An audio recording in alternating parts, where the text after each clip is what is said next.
ಇವತ್ತು ನಾನು ಉಪ್ಪಿಟ್ಟನ್ನು ಮಾಡೋದು ತೋರಿಸ್ತಿದ್ದೀನಿ. ಒಂದು ಬಾಣಲಿನ ಇಟ್ಟು ಎಣ್ಣೆ ಹಾಕಿ ಅದಕ್ಕೆ ಗೋಡಂಬಿನ ಫ್ರೈ ಮಾಡ್ಕೊತಾ ಇದ್ದೀನಿ. ಗೋಡಂಬಿನ ಸೈಡಿಗೆ ತೆಗೆದಿಟ್ಟು ಅದೇ ಬಾಣಲಿಗೆ ದೊಡ್ಡ ಗ್ಲಾಸಿಂದ ಒಂದು ಗ್ಲಾಸು ನಾನು ರವೆನ ಹಾಕ್ಕೊಂಡಿದ್ದೀನಿ, ಉಪ್ಪಿಟ್ಟು ರವೆ. ಅದನ್ನು ನೀಟಾಗಿ ಬ್ರೌನಿಷ್ ಆಗಂಗೆ ಫ್ರೈ ಮಾಡ್ಕೋಬೇಕು. ಅದನ್ನು ಅಲ್ಲಾಡಿಸ್ತಾನೆ ಇರಬೇಕು ಸ್ಪೂನಿಂದ, ಇಲ್ಲ ಅಂದರೆ ಅದೇನಾಗುತ್ತೆ ಕೆಳಗಡೆ ಅಂಟ್ಕೊಳ್ಳೋಕೆ ಸ್ಟಾರ್ಟ್ ಆಗಿಬಿಡುತ್ತೆ ರವೆ. ಸುಟ್ಟೋದ್ರೆ ಆಮೇಲೆ ಅದು ಸುಟ್ಟಿರೋ ಸ್ಮೆಲ್ ಬರುತ್ತೆ.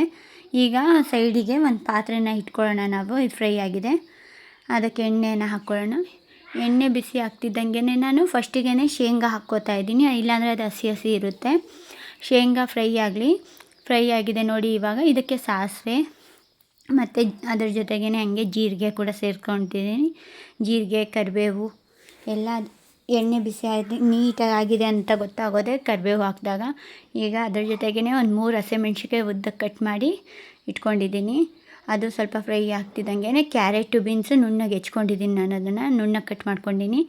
ಅದು ಬಾಯ್ಲ್ ಆಗಬೇಕಲ್ವ, ನೀಟಾಗಿ ಫ್ರೈ ಆಗಬೇಕಲ್ಲ, ಅದಕ್ಕೆ ಅದು ಫ್ರೈ ಆಗ್ತಿದ್ದಂಗೆ ಅದಕ್ಕೆ ಒಂದು ಸ್ವಲ್ಪ ನಾನು ಒಂದು ಸೈಡಲ್ಲಿ ಉದ್ದುದ್ದ ಒಂದು ಮೀಡಿಯಮ್ ಸೈಜ್ ಈರುಳ್ಳಿನ ತಗೊಂಡು ಉದ್ದುದ್ದ ಕಟ್ ಮಾಡಿ ಇಟ್ಕೊಂಡಿದ್ದೀನಿ. ಈಗ ಇದು ಫ್ರೈ ಆಗಿದೆ, ಅದಕ್ಕೆ ಈರುಳ್ಳಿ ಸೇರಿಸ್ಕೊಳ್ಳೋಣ. ಈರುಳ್ಳಿನೂ ಫ್ರೈ ಆಗಲಿ, ಹಸಿ ವಾಸನೆ ಹೋಗಬೇಕು. ಮೇನು ಹಸಿ ವಾಸನೆ ಹೋಗಂಗೆ ನಾವು ಫ್ರೈ ಮಾಡ್ಕೊಳ್ಳೋಣ. ಅದು ಈರುಳ್ಳಿನೂ ಸ್ವಲ್ಪ ಫ್ರೈ ಆದಾಗ ಟೊಮೆಟೊ, ಒಂದು ಮೀಡಿಯಮ್ ಸೈಜ್ ಟೊಮೆಟೊ ತೊಗೊಂಡಿದ್ದೀನಿ, ಅದನ್ನು ಕಟ್ ಮಾಡಿ ಇಟ್ಕೊಂಡಿನಿ ನಾನು. ಅದನ್ನು ಕೂಡ ಈಗ ಸೇರಿಸ್ಕೊತಾ ಇದ್ದೀನಿ. ಅದೂ ಎಲ್ಲ ನೀಟಾಗಿ ಫ್ರೈ ಆಗಲಿ.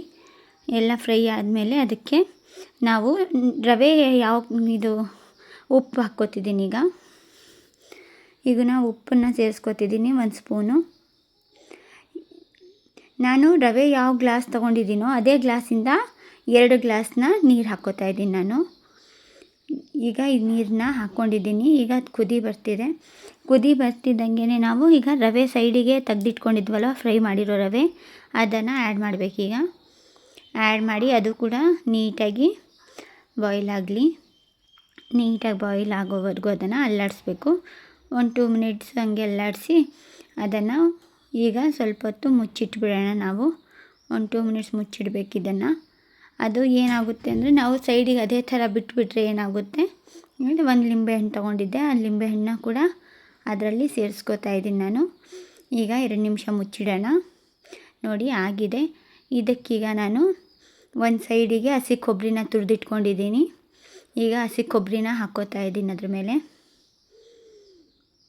ಹಸಿ ಕೊಬ್ಬರಿ ಜೊತೆಗೆ ಹಾಗೇ ನಾನು ಕೊತ್ತಂಬರಿನ ನುಣ್ಣಗೆ ಕಟ್ ಮಾಡಿ ತೊಳೆದಿಟ್ಕೊಂಡಿರೋದು, ಅದನ್ನು ಕೂಡ ಸೇರಿಸ್ಕೊತಾ ಇದ್ದೀನಿ.